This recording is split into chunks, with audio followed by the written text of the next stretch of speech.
ನಿನ್ನನ್ನು ಪ್ರೀತಿಸದಿರಲಾಗಲಿಲ್ಲ ನನಗೆ. ಸಂಚಿಕೆ 24. ಶಿವನ್ಯ ಬೆಳಗ್ಗೆ ಬೇಗ ಎಚ್ಚರಗೊಂಡು ಚರಣ್ ಮನೆಯಿಂದ ತನ್ನ ಮನೆಗೆ ವಾಪಸ್ ಬಂದಳು. ಅವಳು ಬಂದಾಗ ಶಾಂತಿಯವರು ಕೈ ಕಟ್ಟಿ ಅವಳ ಮುಂದೆ ನಿಂತಿದ್ದರು. ಎಲ್ಲಿ ಹೋಗಿದ್ದೆ ಬೆಳಗ್ಗೆನೆ? ಅಮ್ಮ, ಅದು ನಾನು ಮಾರ್ನಿಂಗ್ ವಾಕ್ಗೆ ಹೋಗಿದ್ದೆ. ಎಷ್ಟು ದಿನ ಇಲ್ಲದ್ದು, ಇವತ್ತೇನು? ನೀನೇನಮ್ಮ ಒಳ್ಳೆಯ ಪೊಲೀಸ್ ಥರ ಪ್ರಶ್ನೆ ಮಾಡ್ತೀಯಲ್ಲ.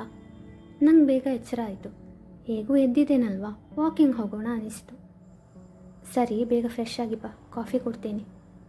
ಕೃಷ್ಣ, ಇವತ್ತು ಹೇಗೋ ಬಚಾವಾದೆ. ಇನ್ನು ಮುಂದೆ ಹೀಗೆಲ್ಲ ಹೋಗಲ್ಲ. ಪಾಪ ಅವರಿಗೆ ಹುಷಾರಿಲ್ಲ ಅಂತ ತಿಳಿದ ಮೇಲೆ ಯಾಕೋ ನನ್ನಿಂದ ಅವರನ್ನು ನೋಡದೇ ಇರೋಕ್ಕಾಗಿಲ್ಲ. ಸಾರಿ ಅಮ್ಮ ಸುಳ್ಳು ಹೇಳಿದ್ದಕ್ಕೆ ಎಂದು ಮನಸ್ಸಲ್ಲೇ ಹೇಳಿ ಫ್ರೆಶ್ ಆಗಿ ಮೀರಾ ರೂಮಿಗೆ ಬಂದಳು. ಮೀರಾ ಒಂದು ಫೋಟೋ ನೋಡಿ ಮಾತನಾಡುತ್ತಿದ್ದಳು. ಅದು ಅವಳು, ಐಶು, ನಿವಿ ಚಿಕ್ಕವರಿದ್ದಾಗ ತೆಗೆದ ಫೋಟೋ. ನಿವಿ, ಐಶು, ನಾವು ಚಿಕ್ಕವರಿದ್ದಾಗ ಎಷ್ಟು ಚೆನ್ನಾಗಿತ್ತು ಅಲ್ವಾ? ಮೂವರು ಒಟ್ಟಿಗೆ ಇರ್ತಾಯಿದ್ವಿ, ತರಲೆ ಮಾಡ್ತಿದ್ವಿ, ಹಾಡು ಹಾಡ್ತಿದ್ವಿ, ಆಟ ಆಡ್ತಿದ್ವಿ. ಮಳೆ ಬರುವಾಗ ಮಳೆಯಲ್ಲಿ ನೆನೆದು ಐಸ್ ಕ್ರೀಮ್ ತಿಂತಿದ್ವಿ. ನಿಮ್ಮನ್ನು ತುಂಬ ಮಿಸ್ ಮಾಡ್ತೀನಿ ಕಣ್ರು. ಆಗ ಶಿವನ್ಯ ತನ್ನ 2 ಕೈಗಳಿಂದ ಅವಳ ಕಣ್ಣು ಮುಚ್ಚಿದಳು. ಡೋರಾ, ಕೈ ಬಿಡಮ್ಮ. ನೀನು ಸೂಪರ್. ನಿಂಗೆ ಹೇಗೆ ಗೊತ್ತಾಯಿತು ನಾನೇ ಅಂತ? ಯಾಕೆಂದರೆ ಈ ಮನೆಯಲ್ಲಿ ಲಚ್ಚು ಡಾರ್ಲಿಂಗ್ ಅಪ್ಪ ಅಮ್ಮ ಬಿಟ್ಟರೆ ಇರೋದು ನಾನು ನೀನು.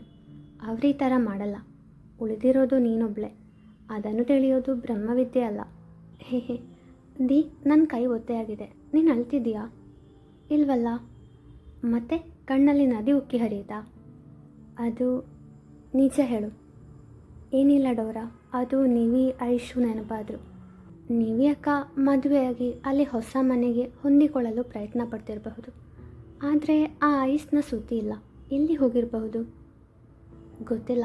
ಫೋನ್ ಮಾಡಿದಾಗ ನಾಟ್ ರೀಚಬಲ್ ಅಂತ ಬಂತು. ಅಂದರೆ ಅವಳು ಬೆಂಗಳೂರಲ್ಲಿಲ್ಲ. ಅವಳನ್ನು ಆಮೇಲೆ ವಿಚಾರಿಸೋಣ. ಈಗ ಬಾ, ತಿಂಡಿ ತಿಂದು ಕಾಲೇಜಿಗೆ ಹೋಗೋಣ. ಇಬ್ಬರು ತಿಂಡಿ ತಿಂದು ಹೋಗುತ್ತಾರೆ. ಅಣ್ಣ, ನೀವೇ ಪುಟ್ಟ, ಹೇಗಿದೆಯಾ? ಇದೇನಣ್ಣ, ನಿನ್ನೆ ತಾನೇ ನೋಡ್ದೆ ಅಲ್ಲ, ಚೆನ್ನಾಗಿದ್ದೀನಿ. ಹೊಸ ಮನೆಯೆಲ್ಲ ಇಷ್ಟ ಆಯಿತಾ? ಹಾಂ, ಮನೆಯವರು ತುಂಬ ಒಳ್ಳೆಯವರು. ಅಜ್ಜಿ, ತಾತ, ಮನೆಯವರೆಲ್ಲರೂ ಇಷ್ಟ ಆದರು. ಮತ್ತು ಚೇತು? ಆ ವಿಷಯ ಈಗ ಬೇಡ. ಅಣ್ಣ, ಅವರು ನಿಮಗೆ ಮುಂಚೆಯಿಂದಲೇ ಗೊತ್ತಾ? ಹ್ಞೂ ಪುಟ್ಟ, ನನ್ನ ಬೆಸ್ಟಿ, ಬಾಲ್ಯದ ಗೆಳೆಯ. ಹೌದಾ? ಮತ್ತು ಗುಡ್ ನ್ಯೂಸ್ ಅಂದೆ, ಏನದು? ಅದು ಈ ವಿಷಯ ಮುಂದಿನ ಸಂಚಿಕೆಗಳಲ್ಲಿ ಗೊತ್ತಾಗುತ್ತೆ. ನಿಜವಾಗ್ಲೂ ತುಂಬ ಖುಷಿ ಆಗ್ತಿದೆ. ಆದರೂ ಪ್ರೂಫ್ ಬೇಕು. ಅದು ನಾನು ನೋಡ್ಕೊಳ್ತೀನಿ ಅಣ್ಣ, ಯು ಡೋಂಟ್ ವೆರಿ. ಪುಟ್ಟ, ನೀನು ಏನೋ ಗುಡ್ ನ್ಯೂಸ್ ಇದೆ ಅಂದೆ? ಅದು ಮೈಸೂರಲ್ಲಿರುವ SS ಗ್ರೂಪ್ ಆಫ್ ಕಂಪನೀಸಲ್ಲಿ ಕೆಲಸ ಮಾಡಬೇಕನ್ನೋದು ನನ್ನ ಕನಸು. ನಿಂಗೆ ಗೊತ್ತಲ್ವಾ? ಅಲ್ಲಿ ಅಪ್ಲೈ ಮಾಡಿದ್ದೆ. ಗೊತ್ತು. ಇವತ್ತು ಅಲ್ಲಿಂದ ಮೇಲ್ ಬಂದಿತ್ತು, ನನಗೆ ಕೆಲಸ ಸಿಕ್ತು. ಅಂತೂ ನಿನ್ನ ಕನಸು ನೆರವೇರುವ ಹಂತದಲ್ಲಿದೆ ಅನ್ನು. ಪುಟ್ಟ, ಮನೆಯವರು ಒಪ್ಪಿದ್ರಾ? ಇಲ್ಲ, ನಾನು ಒಪ್ಪಿಸ್ತೇನೆ.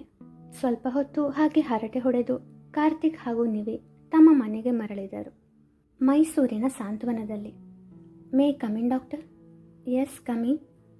ನೀವು? ನಾನು ಐಶ್ವರ್ಯ. ಅದು ಗೊತ್ತಾಯಿತು ಐಶ್ವರ್ಯ ಅವರೇ. ನೀವೇನಿಲ್ಲಿ? ಮೀರಾ ಅವರು ಹೇಗಿದ್ದಾರೆ? ಮೀರು ಚೆನ್ನಾಗಿದ್ದಾಳೆ. ಆಮೇಲೆ ನನ್ನನ್ನು ಅವರೇ ಇವರೇ ಅಂತ ಕರಿಬೇಡಿ, ನಾನೇನು ಆಂಟಿ ಅಲ್ಲ. ನೋಡಿ, ಇಲ್ಲಿರೋರು ಒಂದು ಡಾಕ್ಟರ್ಸ್ ಇಲ್ಲ ಪೇಷಂಟ್ಸ್, ಮತ್ತು ಅವರಿಗೆ ಬೇಕಾದವರು ಬಂದು ನೋಡಿ ಹೋಗ್ತಾರೆ. ನೀವು ಯಾಕೆ ಇಲ್ಲಿಗೆ ಬಂದಿದ್ದೀರಾ? ಅದು ನನ್ನ ಒಂದು ವಸ್ತು ಕಾಣೆಯಾಗಿದೆ, ಅದಕ್ಕೆ. ಕಾಣೆಯಾಗಿದ್ದರೆ ಪೊಲೀಸ್ ಕಂಪ್ಲೇಂಟ್ ಕೊಡಿ, ಇಲ್ಲ ಎಲ್ಲಿ ಕಳೆದು ಹೋಯಿತೋ ಅಲ್ಲಿ ಹುಡುಕಿ. ಪೊಲೀಸ್ನವರು ಹುಡುಕಿದರೆ ಅದು ಸಿಗಲ್ಲ ಬಿಡಿ. ಅದು ಹೋದ್ಸಲ ಇಲ್ಲಿ ಬಂದಾಗ ಕಳೆದು ಹೋಗಿತ್ತು. ನನಗೆ ಕಳೆದು ಹೋದ ವಸ್ತು ಬೇಡ, ಬದಲಿಗೆ ಬೇರೆ ಸಿಗಿದ್ರೆ ಓಕೆ.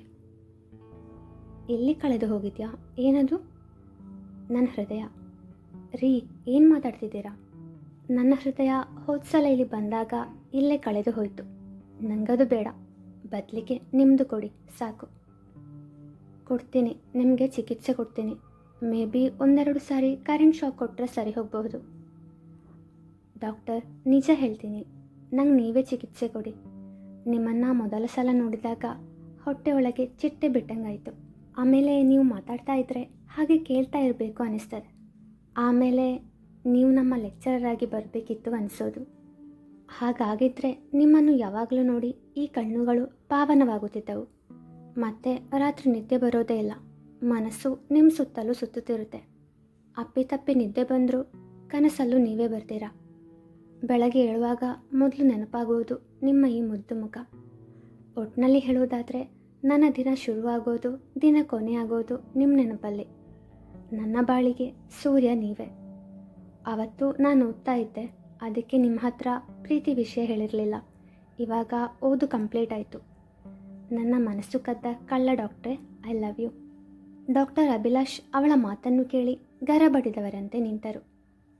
ಪಾಪ ನಮ್ಮ ಡಾಕ್ಟರ್ ಈ ಥರ ಸಡನ್ನಾಗಿ ಬಂದು ಐ ಲವ್ ಯು ಅಂದರೆ ಹೇಗಾಗಬೇಡ ಅವರಿಗೆ ಅಲ್ವಾ? ಐಶ್ವರ್ಯ ಡಾಕ್ಟರ್ ಮುಂದೆ ಬಂದು ಕೈಯಾಡಿಸಿ, ಡಾಕ್ಟರ್ ಎಲ್ಲಿ ಕಳೆದು ಹೋಗಿದ್ದೀರಾ? ನನ್ನ ಕನಸು ಕಾಣ್ತಿದ್ದೀರಾ? ನೋಡಿ ಐಶ್ವರ್ಯ ಅವರೇ ಎಂದು ಹೇಳುವಾಗ ಅದನ್ನು ತಡೆದ ಐಶ್ವರ್ಯ, ಪ್ಲೀಸ್ ಅವರೇಗಿವರೇ ಬೇಡ, ಐಶು ಅನ್ನಿ. ನೋಡಿ, ಜೀವನ ಮಕ್ಕಳಾಟ ಅಲ್ಲ. ಸುಮ್ಮನೆ ಏನೇನೋ ಯೋಚಿಸಿ ಜೀವನ ಹಾಳು ಮಾಡಬೇಡಿ. ನನ್ನ ಬಗ್ಗೆ ಎಷ್ಟು ಕಾಳಜಿ ನಿಮಗೆ, ನನ್ನ ಮುದ್ದು ಡಾಕ್ಟರ್ ಎಂದು ಕೆನ್ನೆ ಹಿಂಡಿದಳು. ನಾನು ಸುಳ್ಳು ಹೇಳ್ತಾ ಇಲ್ಲ, ಬೇಕಾದರೆ ನನ್ನ ಹಿಪ್ನೋಟೈಸ್ ಮಾಡಿ ನೋಡಿ. ನಿಮ್ಗೆ ಹೇಗೆ ಹೇಳೋದು? ನನಗೆ ನಿಮ್ಮ ಮೇಲೆ ಆ ಥರ ಭಾವನೆ ಇಲ್ಲ. ಅಷ್ಟೇ ತಾನೇ, ಇನ್ನು ಮುಂದೆ ಬರಬಹುದು ಬಿಡಿ, ಯೋಚನೆ ಮಾಡಿ ಹೇಳಿ ಎಂದು ಅಲ್ಲಿಂದ ಹೋದಳು. ಡಾಕ್ಟರ್ ತನ್ನ ಚೇಯರಿಗೊರಗಿ ಕಣ್ಣು ಮುಚ್ಚಿ ಯೋಚಿಸತೊಡಗಿದರು. ನಾನು ಕಾಲೇಜಲ್ಲಿ ಓದುವಾಗ ಎಷ್ಟೋ ಹುಡುಗಿಯರು ಹಿಂದೆ ಬಿದ್ದಿದ್ರು ನನಗೆ ಅವರ ಮೇಲೆ ಯಾವುದೇ ಭಾವನೆ ಬರಲಿಲ್ಲ. ನಯವಾಗಿ ಎಲ್ಲರ ಪ್ರಪೋಸಲ್ಗಳನ್ನು ತಿರಸ್ಕರಿಸಿದೆ. ಸೈಕ್ಯಾಟ್ರಿಸ್ಟ್ ಆದಮೇಲೆ ಮನೆಯಲ್ಲಿ ಪ್ರಪೋಸಲ್ ನೋಡುವಾಗ ಮೊದಲು ನನ್ನ ಇಷ್ಟಪಟ್ಟ ಹುಡುಗಿಯರು ನಾನು ಸೈಕ್ಯಾಟ್ರಿಸ್ಟ್ ಅಂತ ತಿಳಿದ ಮೇಲೆ ಹುಚ್ಚರ ಜೊತೆಗಿರೋ ಡಾಕ್ಟರ್ ಸಹವಾಸ ಬೇಡ ಅನ್ನೋರು. ಆದರೆ ಈ ಹುಡುಗಿ ಐಶ್ವರ್ಯ ನಾನು ಸೈಕ್ಯಾಟ್ರಿಸ್ಟ್ ಅಂತ ಗೊತ್ತಿದ್ರು ಎಷ್ಟು ಧೈರ್ಯವಾಗಿ ಪ್ರಪೋಸ್ ಮಾಡಿದ್ಲು. ಪುಟ್ಟ ಮಗು ಥರ ನಿಷ್ಕಳಂಕ ಮನಸ್ಸು ಅವಳದು. ಆ ಕಣ್ಗಳಲ್ಲಿ ಶುದ್ಧವಾದ ಪ್ರೀತಿ ಇದೆ. ಆದರೆ ನನಗೆ ಅವಳ ಮೇಲೆ ಆ ಭಾವನೆ ಇದೆಯಾ ಎಂದು ಮನಸ್ಸಿನಲ್ಲಿ ಹೇಳುವಾಗ ಅವನ ಮನಸ್ಸು ಮತ್ಯಾಕೆ ತಾವವತ್ತು ಅವರೊಂದಿಗೆ ಮಾತನಾಡುತ್ತಿದ್ದಾಗ ಪದೇ ಪದೇ ಆ ಹುಡುಗಿಯ ಕಡೆಗೆ ನೋಡ್ತಿದ್ದದು ಎಂದು ಅಣಕಿಸುವ ರೀತಿಯಲ್ಲಿ ಹೇಳಿತು. ಅವನ ತುಟಿಯಂಚಲಿ ನಗು ಮೂಡಿತು. ಅಲೆಲೆ ನನ್ನ ಮುದ್ದು ಡಾಕ್ಟರ್, ಆಗಲೇ ನನ್ನ ಬಗ್ಗೆ ಕನಸು ಕಾಣಲು ಶುರು ಮಾಡಿದ್ರಾ? ಆ ಶಬ್ದ ಕೇಳಿದ್ದೆ ಡಾಕ್ಟರ್ ಸಡನ್ನಾಗಿ ಕಣ್ಣು ಬಿಟ್ಟರು. ನೀವು ಹೋಗಿಲ್ವಾ? ಹೋಗಿದ್ದೆ. ನೀವು ನಿಮ್ಮ ನಿರ್ಧಾರ ನಂಗೆ ಹೇಗೆ ತಿಳಿಸ್ತೀರಾ? ನನ್ನ ನಂಬರ್ ನಿಮ್ಮ ಹತ್ರ ಇಲ್ಲ ಅಲ್ವಾ, ಅದಕ್ಕೆ ಕೊಟ್ಟು ಹೋಗೋಣ ಅಂತ ವಾಪಸ್ ಬಂದೆ. ಹಾಗೆ ಯೋಚನೆ ಮಾಡಿ ಪಾಸಿಟಿವ್ ಆಗಿರಲಿ ನಿಮ್ಮ ಪ್ರತ್ಯುತ್ತರ ಅಂತ ಹೇಳೋಕ್ಕೆ ಬಂದೆ. ಸಾಹೇಬರು ನಗ್ತಿರೋ ಹಾಗಿತ್ತು. ನಾನಾ? ಇಲ್ವಲ್ಲ. ಡಾಕ್ಟರ್, ನನ್ನ ಕಣ್ಣಲ್ಲಿ ಕಣ್ಣಿಟ್ಟು ನೋಡಿ ಹೇಳಿ, ನಿಮಗೆ ನಾನು ಇಷ್ಟ ಇಲ್ವಾ? ಅವಳ ಕಣ್ಣೋಟ ಎದುರಿಸಲು ಆಗದೆ, ನಿಮ್ಮ ನಂಬರ್ ಕೊಡಿ, ಯೋಚನೆ ಮಾಡಿ ಹೇಳ್ತೀನಿ. ಅವಳು ಅವನ ಮೊಬೈಲ್ ತಗೊಂಡು ಅವಳ ನಂಬರ್ ಸೇವ್ ಮಾಡಿ ಬಾಯಿ ಹೇಳಿ ಹೋದಳು. ಮೊಬೈಲ್ನಲ್ಲಿ ಅವಳು ಸೇವ್ ಮಾಡಿದ ನಂಬರ್ ನೋಡಿದ ಅವನ ಮುಖದಲ್ಲಿ ನಗು ಅರಳಿತು. ಏನು ಅಂತ ಸೇವ್ ಮಾಡಿರಬಹುದು ಅಂತ ಗೊತ್ತಾಯ್ತಾ? ಮೈ ವರ್ಲ್ಡ್ ಅಂತ ಸೇವ್ ಮಾಡಿದ್ಲು. ಮುಂದುವರೆಯುವುದು.